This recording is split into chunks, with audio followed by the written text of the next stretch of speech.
Bienvenidos a este podcast, somos Nicolás y Javier y vamos a estar repasando, charlando algunas ideas clave sobre la escuela sabática. Vamos a encontrarnos todas las semanas, así que te invitamos a que puedas compartir con nosotros, que puedas sumarte mientras haces alguna actividad física, en la casa, lo que sea. Queremos invitarte a que puedas relacionarte e interactuar con nosotros a través de estas ideas que tenemos.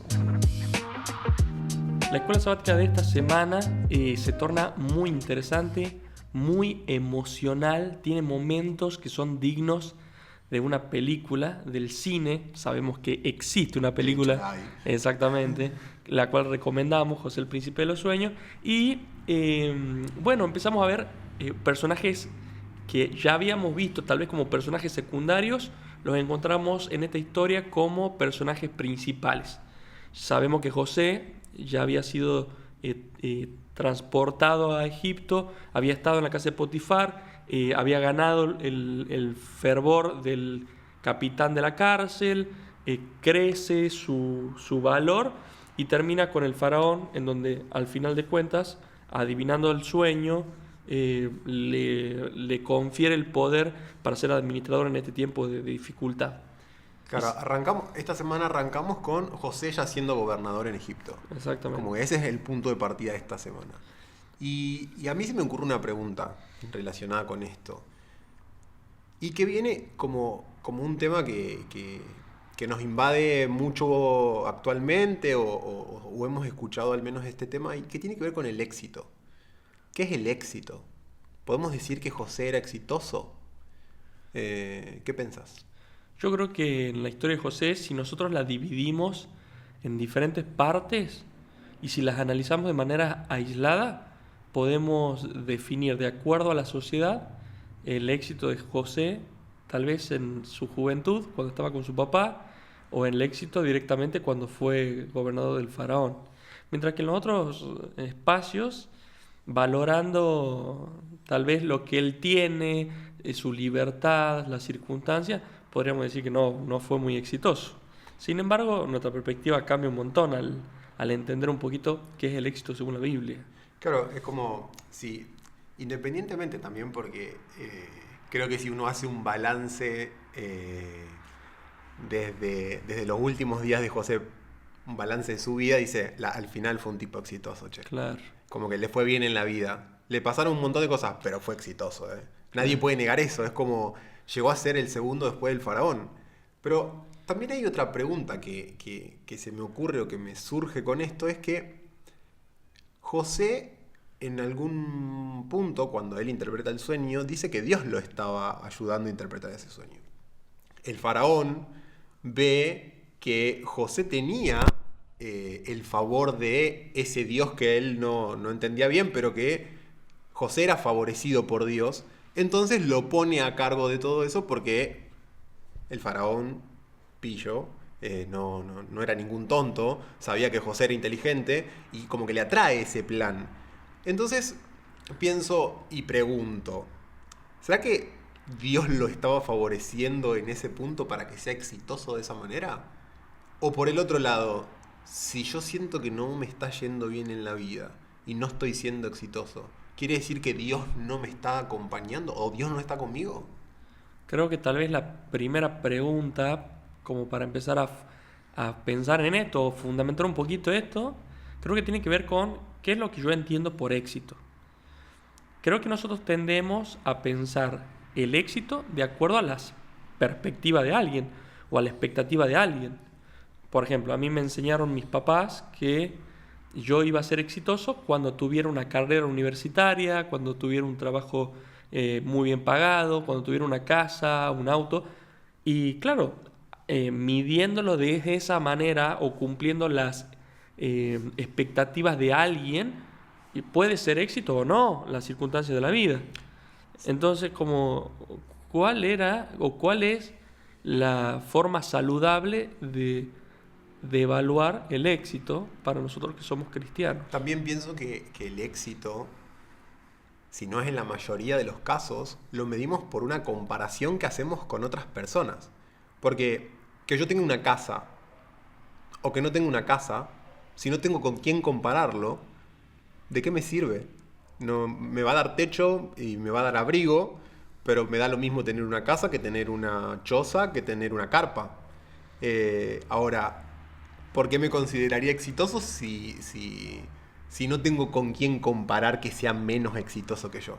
Y eso también nos da un poquito la pauta del hilo por donde va esta medida del éxito, que tiene que ver mucho con el ego, tiene que ver mucho con lo que uno puede obtener en comparación con los demás. Claro, además depende también el éxito de los valores de la sociedad, como hoy en día el hedonismo o el materialismo, el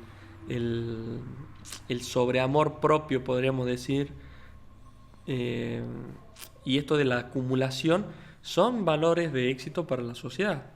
Sin embargo, cuando nosotros pensamos en José y vemos el trayecto de su vida, no identificamos, o bíblicamente no deberíamos identificar tal vez el final de la vida de José recién como el éxito. Sí, podríamos hacerlo si lo vemos con los ojos de nuestra sociedad. Pero ahora, ¿en qué parte de la vida José es exitoso y por qué?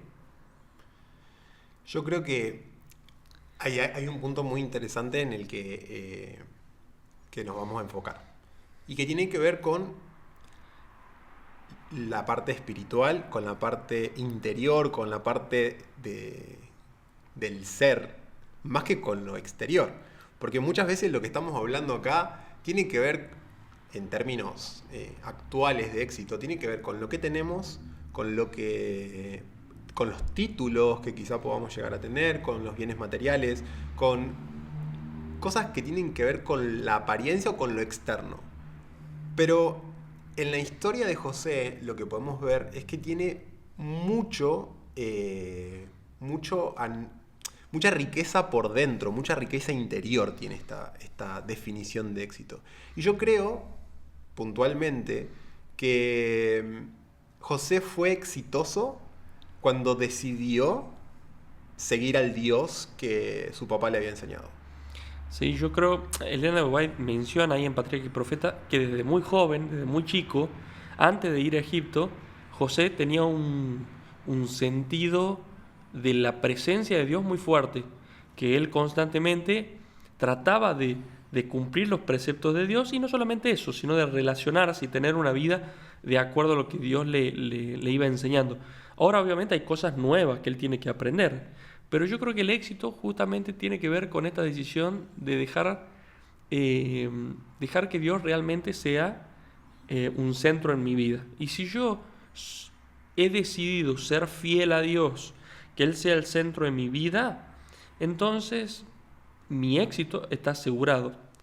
Ahora, el éxito no tal vez responda a todas estas realidades materiales que nosotros veníamos diciendo, o académicas, sino más bien que el éxito responde más a una situación interna de nosotros. ¿Te parecería, o sea, te tiro una frase y decime qué pensás? ¿Te parece que podríamos decir o podríamos definir que el éxito bíblicamente, o como nosotros lo entendemos hoy, es depender absolutamente de Dios sin importar la circunstancia en la que estemos? Claro, creo que es la que más me gusta, porque si nosotros analizamos la vida de José, cuando José fue vendido como esclavo, él era exitoso, porque en su corazón él dependía de Dios y había decidido ser hijo del mayor rey del universo. Ahora, cuando está en la casa de Potifar, también es exitoso, porque él sigue siendo fiel a lo que Dios manda y sigue siendo bendecido. Y ahí está el concepto de la bendición. Claro, nosotros somos exitosos cuando en teoría o decimos, mira, este es exitoso porque tiene un montón de bendiciones y Dios lo bendice y por eso es exitoso. Definimos ese concepto de éxito de acuerdo a las bendiciones materiales también. Sin embargo, las mayores bendiciones que están descritas en la Biblia no tienen que ver con lo material, tienen que ver con valores internos, el desarrollo del carácter, la paz, la tranquilidad. Y yo creo que José, a pesar de cualquiera de las circunstancias que él va enfrentando, tiene paz, tiene tranquilidad. Obviamente tendrá sus momentos tensos, sus momentos de preocupación y demás, pero él entiende y está seguro en donde está porque ha elegido que Dios sea su apoyo. Claro, es como éxito en la seguridad de la compañía de Dios. Listo, y es como, vos decís, bueno, podría dar un montón de definiciones, podríamos dar millones de vueltas alrededor del tema, Pero se resume en eso, digamos, como confiar absolutamente en Dios. Dejar que depender directamente de Él. Claro, y a pesar de las circunstancias, eh, mantenerme fiel significa que estoy en el camino del éxito. Así que podríamos definir el éxito no como una situación puntual o midiéndolo en simplemente un momento de mi vida, sino en un estado que se permanece a medida que permanece mi decisión de ser fiel a Dios y de estar en su compañía y de recibir sus bendiciones a pesar de las circunstancias en las que me encuentre. Me gustó mucho eso que dijiste de las bendiciones externas en contraposición con las bendiciones de vivir esa vida que Dios quiere que vivamos. Y creo que por lo menos de esta parte me quedo con eso, con la bendición que es en sí contar con la seguridad de que Dios va conmigo y no con las bendiciones externas, con las materiales, con lo que puedo ver, en los demás o lo que los demás pueden ver en mí, sino con esa seguridad de la presencia de Dios en mi vida. Me gustó mucho eso. Espectacular. Y no solo queda ahí las lecciones que aprendimos esta semana, sino que la historia va avanzando y se produce un encuentro que uno podría decir, che, qué pequeño que es el mundo. Pero no, en realidad sabemos que es gracias a lo que Dios realizó. Pero los hermanos de José, gracias a una hambruna que pasaban en su tierra, Jacob también estaba preocupado por no sabía qué hacer con su familia, cómo darles de comer, así que los hermanos, junto con su padre, conversan y dicen, en la tierra de Egipto hay víveres para nuestra familia, así que vamos y compremos víveres en Egipto. Y se genera una situación muy, muy especial y muy interesante. Sí, me llama la atención principalmente esto de... Porque siempre imaginaba como, bueno, José era el príncipe, o sea, estaba el faraón y después venía José. Ahora, era tan importante la administración de esos recursos que José estaba presente cuando repartían los recursos. Claro. Porque para ver a los hermanos venir a comprar los granos, el trigo que venían a buscar, evidentemente él estaba ahí, él estaba trabajando. Y eso es algo que me parece súper importante de destacar. Es como, a José nunca se le subieron los humos a la cabeza. Nunca perdió esa humildad que lo caracterizaba. O sea, él estaba comprometido con lo que hacía. Bueno, lo daba todo en todos los ambientes, en todos los aspectos, en todas las funciones que le tocaban ejercer. Siendo príncipe de Egipto, el tipo se ponía a controlar o a ver quién venía y cómo repartían o administraban los recursos. Y bueno, y ahí se cumple en este versículo tan particular que conocemos todos, el que es fiel en lo poco, fiel en lo mucho también. Y el Señor los pone como administradores de lo mucho también. Y algo que ahí también me parece muy interesante es que en ese momento se materializa el sueño que José había tenido cuando era joven. Cuando llegan los hermanos, se arrodillan, hacen una reverencia ante él, porque él era claramente gobernante en Egipto y ellos eran extranjeros. Entonces, como señal de reverencia, se postran ante José. Y me imagino, o trato de pensar, qué habrá sentido José en ese momento. Sí, yo creo que al leer la historia o al leer este evento, me hace o me lleva a la mente a pensar en la condición de los hermanos.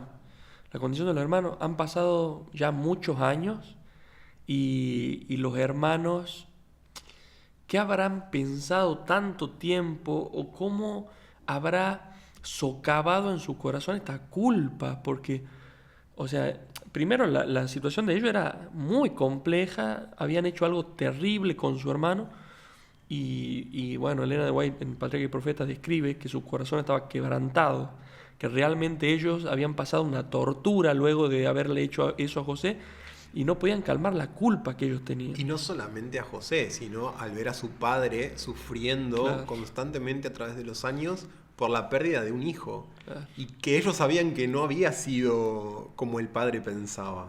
Y yo creo que es como una familia que se rompió, una familia que ya estaba rota, pero que se rompió de una manera increíble. Y que estos años que pasaron, en donde José, se describe todas estas aventuras de José, ellos vivían su propio caos en su casa. Y yo me imagino como bueno, desde ese momento como si estuviéramos en una película en blanco y negro en la casa de Jacob. Un padre que vive sufriendo, que está al lado de un hijo que ahora cuida de una manera increíble porque no quiere que le vuelva a pasar. Sus hijos que al ver a su padre recuerdan siempre ese momento. Y realmente como toda una situación muy, muy oscura. Ujú. Y ahora empieza como a desarrollarse algunos colores nuevos. Me parece como... También pensaba en... No nos vamos a adelantar, pero adelantándolo un poquitito, cómo lidiamos con las consecuencias de las cosas que hacemos a veces. Pero nada, vamos a avanzar un poquito en la historia.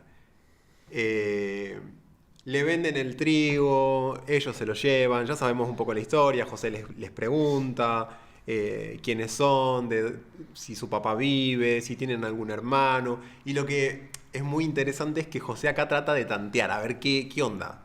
Claro. ¿Siguen siendo los mismos que eran cuando a mí me vendieron? ¿Así que tiene un hermano más chico? ¿Y qué onda con el hermano más chico? Claro, ¿cómo lo tratan a los hermanos más chicos? Claro, no, es como el protegido de nuestro padre, sin él no se moriría, pero no, entonces si quieren que yo les deje ir a su hermano, traigan al más chiquito. Claro. Y no, pero nuestro padre va a sufrir un montón porque ya perdió un hijo y si llega a perder el otro va a sufrir tanto. Y es como que José empieza a darse cuenta que algo habían cambiado. Claro.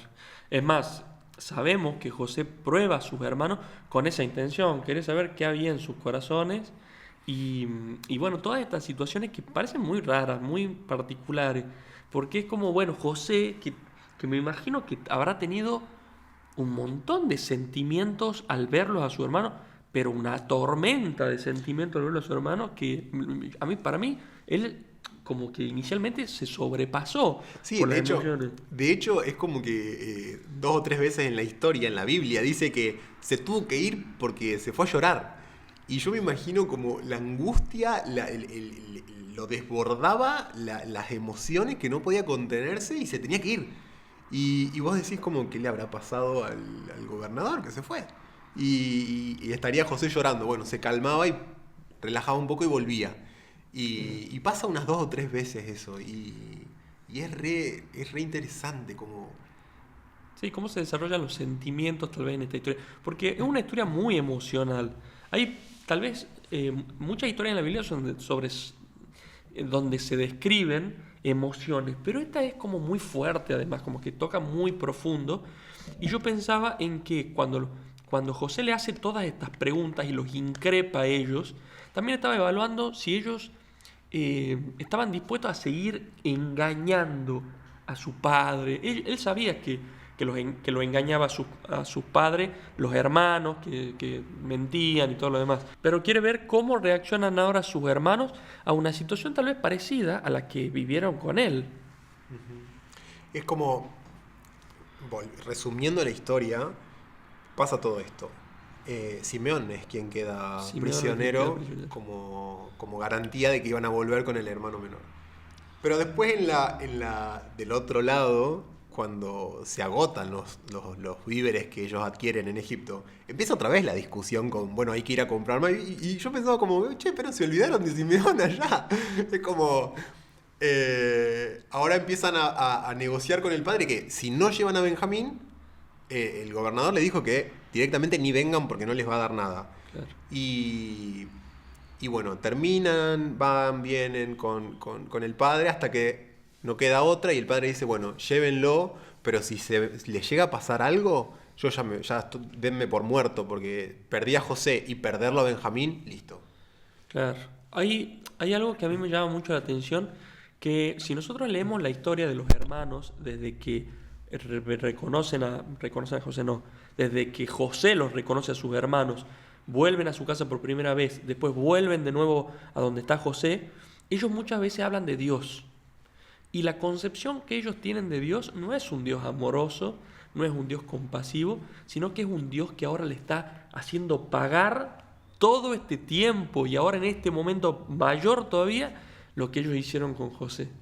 Y Dios le está por probar a través de esta historia que en realidad Dios tiene mucha compasión y misericordia y sus hijos también son representantes de esta misericordia y de esta compasión. Sí, tenemos esta idea de Dios nos está castigando, nos está mandando un rayo, mirá la que nos está haciendo por todo lo que... Y es como que están a un pasito de que Dios les demuestre todo lo contrario. Claro, claro, y cuando ellos llevan, por ejemplo, el dinero a su padre, que encuentran el dinero que le habían pagado a José, lo encuentran en cada una de las bolsas de trigo, se quieren matar, obviamente, y tienen un miedo terrible, porque dicen, esto nos van a acusar, al final van a decir que somos espías, que somos ladrones y todo lo demás, pero lo que piensan ellos es, ¿qué nos ha hecho Dios a nosotros? Como diciendo, Dios tiene un papel acá de castigarnos por lo que hicimos. Y me encanta cómo se desenlaza la historia, porque es más de lo que venimos hablando siempre. No importa las concepciones que nosotros tenemos de Dios, Dios se toma el trabajo y se acerca y se muestra tal cual es, con esa actitud amorosa, misericordiosa, y te dice, yo no soy así como vos pensás. Claro. Mirá, esto es lo que yo tengo para vos. Es mucho mejor de lo que vos estás pensando ahora, y ni siquiera, ni mencionamos las cosas que Dios tiene preparadas para nosotros. Y un poco pasa en esta historia. Cuando, para avanzar, llegan de vuelta con Benjamín, finalmente José favorece a Benjamín. Sí. De alguna manera lo sienta, les da de comer, pero Benjamín le da más cosas. Y con eso otra vez intenta probar a ver si había algún tipo de celos hacia el más pequeño, si había algún tipo de rencor, si había algo. Y no, y se da cuenta que no pasa nada. Claro, recordemos que cuando José los invita a comer, a los hermanos le dice, ustedes van a comer conmigo, luego de liberar también a Simeón, los sienta a todos, y claro, ellos empiezan a hablar pensando que José no los entiende. Pero claro, José está entendiendo toda la conversación y puede escuchar si realmente hay algún comentario tal vez hacia Benjamín, hacia el plato que le dan a él, que le dan muchísimas más viandas que a los hermanos. O incluso si hablaban en contra de algún egipcio o incluso de él mismo. Claro. ¿No? Como si había algún tipo de queja, había algún tipo de, de comentario. Claro. Él estaba entendiendo todo. Claro, y se desarrolla un evento muy interesante acá que tal vez lo pasamos un poquitín, pero que es el tema de que cuando lo ve José se genera una situación muy, muy particular, porque dice que lo ve a José lo ve a Benjamín y se le explota el corazón y dice como que se desborda de emoción. Y otra vez esta historia de emociones en donde tal vez directamente no se lo menciona a Dios en la historia, pero José hace un papel muy parecido al de Dios y está representando a Dios. Uh-huh. Y es como, de alguna manera siento que el texto bíblico nos está tratando de describir cómo Dios también se emociona cuando nosotros estamos cerca de Él, cuando volvemos a casa, cuando tenemos una relación con Él de una manera especial, siendo Él nuestro papá o siendo Él el faraón, digamos, de nuestro Egipto, de nuestra vida y todo lo demás. Y me llama mucho la atención ese evento particularmente.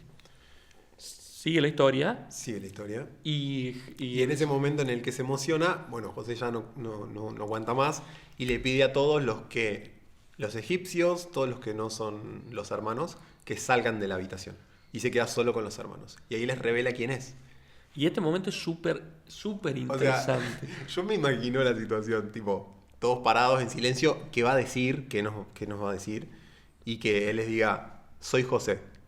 Claro, soy José, y encima le dice, soy José, el hermano al cual ustedes vendieron, como recordándole justamente la situación, la peor situación, y ellos me imagino que habrán dicho, no puede ser. No puede ser, como que habrán estado choqueados de una manera en la que uno no se espera, y también yo creo que este encuentro, o cuando José les dice eso, José como que se le parte también la voz, y empieza a llorar y le dice, vengan, acérquense, como vengan al lado mío. Y voy a decir, ¿cómo puede ser que José sea misericordioso y amoroso con ellos si ellos lo habían traicionado, le habían impedido estar con su padre, habían mentido en diferentes circunstancias, lo habían odiado, y ahora José se larga a llorar de amor hacia sus hermanos? pero encuentro una prefiguración espectacular de Dios con nosotros. Como muchas veces esperamos que Dios termine castigándonos por muchas cosas que nosotros hicimos, que nosotros le hacemos a Dios, y sin embargo lo único que Dios dice es: vengan, acérquense a mí, que quiero que estén conmigo. Claro, y a mí también me hace pensar mucho eso en qué amor tan grande, es como, claramente, ¿no? La Biblia lo dice, es la esencia de Dios, es un amor que sobrepasa todo, que sobrepasa cualquier cosa, y me encanta pensar a Dios de esa manera. A veces es como, muchas veces nos dejamos influenciar por cosas que hemos aprendido, nuestra experiencia, por cosas que hemos escuchado, incluso en la iglesia, acerca de Dios. Pero Dios tiene una definición que es el amor, y que va mucho más allá de cualquier definición que nosotros podamos dar, y que sobrepasa nuestro entendimiento, y que tiene que ver con eso, justamente. Y nada, me imagino así como José abrazando a los hermanos, me imagino, o trato de pensarme yo mismo cómo actúo cuando alguien quizás me hiere un poquito, cuando alguien me lastima un poco y me sale del alma, me sale de adentro, decir: ay, me las vas a pagar con creces, ¿eh? Claro, o pagarlo a través de maltrato o demás. Y que no es tan natural eso. Claro. Pero nada, como... Y yo creo además también que en esta situación los hermanos se habrán sentido tan mal de que José venga a abrazarlo, como diciendo: no puedo creer, como no merezco esto que me está sucediendo. Porque en este intercambio, que antes que suceda esta revelación de José, sucede que José le dice: vuelvan a casa y van a recibir otra vez la comida. Nos salteamos esa parte. Y resulta ser de que se encuentra la copa de José escondida en el saco de trigo de Benjamín. Entonces vuelven todos, porque los encuentran en el desierto, los traen de nuevo y le dicen que Benjamín va a quedar como esclavo. Y yo creo que hay una conexión muy interesante en que la tribu de Judá sea de donde viene Jesús. Y el papel de Judá en este episodio. Sí, es muy interesante. Judá se había comprometido con Jacob a dar su propia vida en lugar de Benjamín. Y era como el garante, era el que garantizaba que Benjamín iba a volver. Si no vuelve Benjamín,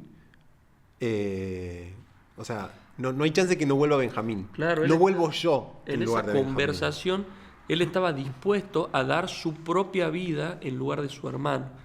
Y Jesús, que viene justamente de la tribu de Judá, también está dispuesto a dar su vida por sus hermanos. Así que esa comparación, esa analogía, ese paralelismo me parece espectacular, y tal vez antes nunca lo había notado. Y tal vez al principio veíamos a un Judá que estaba dispuesto a matar a su hermano, ahora dispuesto a dar su vida para salvarlo. Y ese cambio tan drástico y tan abrupto tiene que ver con una palabra clave, que es el amor. A su padre y a su hermano. Y eso cambia toda la fórmula de la historia. Sí. Ahora viene una parte que se pone muy, muy interesante también. Y es, bueno, ya José se reveló, saben ellos que su hermano es el gobernador de Egipto, y ahora José les cuenta y les dice: muchachos, va a haber un hambre por tanto tiempo más, faltan años todavía de esta hambruna, así que vayan a buscar a nuestro padre, tráiganlo y vengan a vivir acá. Y ahora yo no quisiera estar en el lugar de los hermanos de José yendo a hablar con Jacob. Claro, le tienen que blanquear que en 20 años mantuvieron una mentira. Entre todos, Claro. Una mentira colectiva. Y es como pensaba en cómo lidiamos con esas consecuencias. Porque de verdad, a veces como...